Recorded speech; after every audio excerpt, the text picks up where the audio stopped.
si Idol madla, nakakahanga, may mga hawak, gandang linyada. Ika'y inspirasyon kung bakit hanggang ngayon ako'y palaging kumakarera. Ngayong araw mga kalapatids, pagpaparisin na natin etong si Bulag. Ayan, kung maalala nyo, Bulag yung ibon natin na to. Kita nyo yung mata niya, para siyang Yuga family. So ito naman, kaparis niya ngayon si Coco, yung ibon natin na medyo may pagkamaloko. Kasi nga, malakas bumarako. So yung mata nito sa kabila, ayan, okay naman yung kabilang mata, ayan o. Pero yung kabila nga, ayan o, bulag siya. No? Kita nyo yung isa niya mata, para siyang mata ng isda. Pero mabait yung ibon na to mga kalapatids, gusto ko to. So yung bagwis niya, ayan, tinistisan natin ng 3 para hindi makaronda. So para maglulugo na ata. So hindi sa kabila 3 din, ayan. So mas maganda yung ganito, yung binabagwisan lang, no? Putulin nyo lang yung mga dulo ng bagwis na ganyan, kaysa dun sa inuubos nyo, ipuputulin kasi tutubo lang yon. Ngayon ito, paparis na natin siya. Tingnan natin kung paparis na tong si Coco. Ano mukhang paris na mga kalapatids, no? Try nga natin kung tatalon dito sa kamay ko. Sige boy, atras ka nga.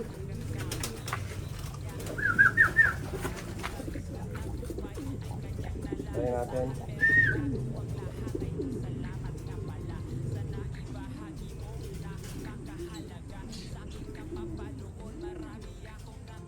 Talon. Ayun, nahihiya ma. Mga kalapatids. Tara man.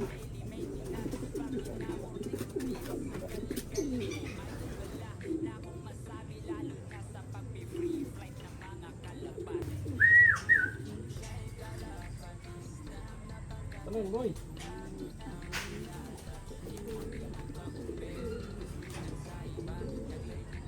Jump. Talon boy. Pag ginahabol na to, means pares na.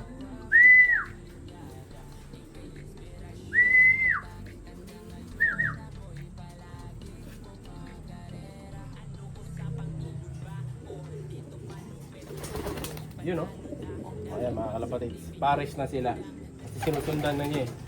No? So try natin, tara, pares na natin to. Ito pa. Yun no?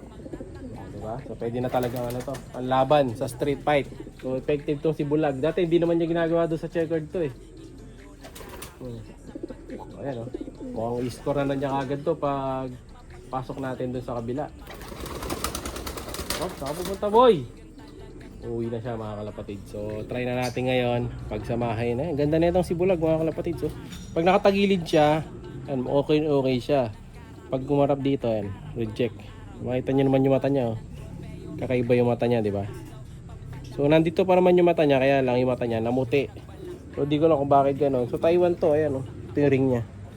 KLPR 2024. Ayan, may proofs pa yung ring. 27052772. So ito yung transparent niyang flip ring. Ayun na, lumipad na si Coco. Exhibition pa mga kalapatids. So, ayan, paris na natin, tara. Tara boy, paris na.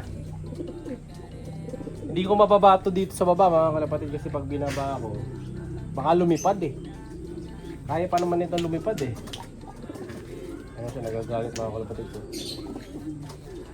Ganyan katapang yan. Kaya pagka nilagay natin ito sa loob, tingin ko, papasok din agad.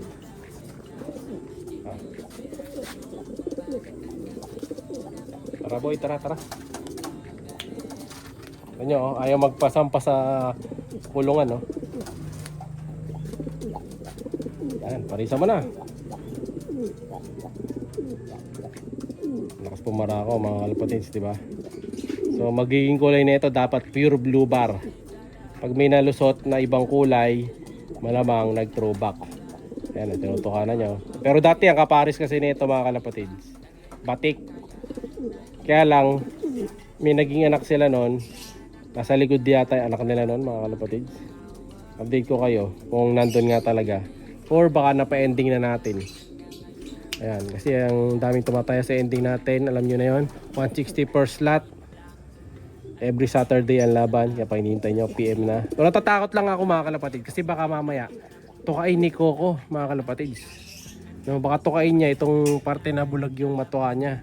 So kawawa naman to pagka natuka niya yung bulag. Bulag na nga, baka pati ito mabulag, di ba? Pero ayun, nagigigil siya mga kalapatid. So, tinutuka talaga. So pa nga, try natin. Tara, tara, taloy, wag.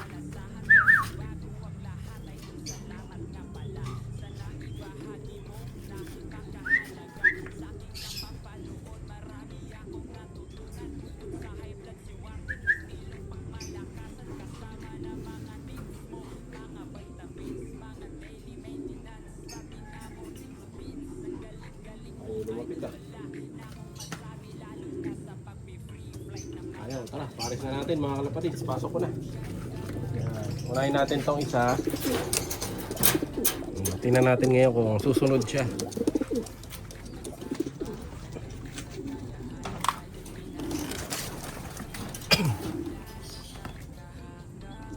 Ayan, nasigo ako mga kalapatids. Pasok na boy. So yung babae nasa loob na.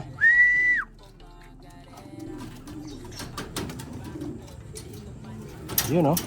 Hindi dahil sa kapares pumasok mga kalapatids. Ayan na, binara ko na. Sana magpares ang matiwasay itong dalawa na to mga kalapatids. Pumasok siya dahil gutom na mga kalapatids. Hindi dahil sa kapares. Wala siyang gana. Para maglulugon pa sila eh. Kung sakali man umitlog to, tapon muna natin yung itlog. Kung lugon, palitan na lang natin ng bago mga kalapatids. Ayan, kasi mahirap din ipares to mga kalapatids eh. Kung maglugon man yung isa, ganun na lang, break muna sila, pahinga lang, no? Para medyo makondisyon naman sila. Ayan, no? Aray, sakit pano ka. Grabe, ganyan kasi gato. So yung anak nito, may isang anak to sa likod. So tingnan ko, makikita natin, meron siyang anak sa likod, isa blue bar. Yung last nilang anak yun. Ang ring noon, kung doon nagkakamali is kulay pula. Kaya puntahan natin, ha? Dito sa likod yun. Ayan, nandito. Hanapin natin.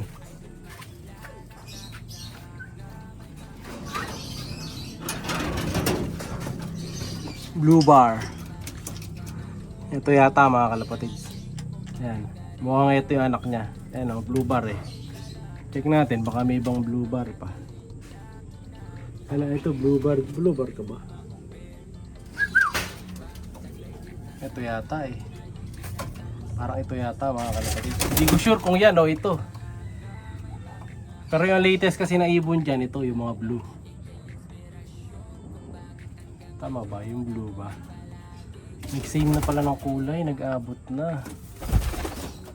No? Basta blue bar yun mga kalapatids, hindi ko lang sure kung yan or ito. Baka na lang natin sa mga magiging ano nila, performance. And then sa Sabado, kita-kits tayo sa PRC Club mga kalapatids.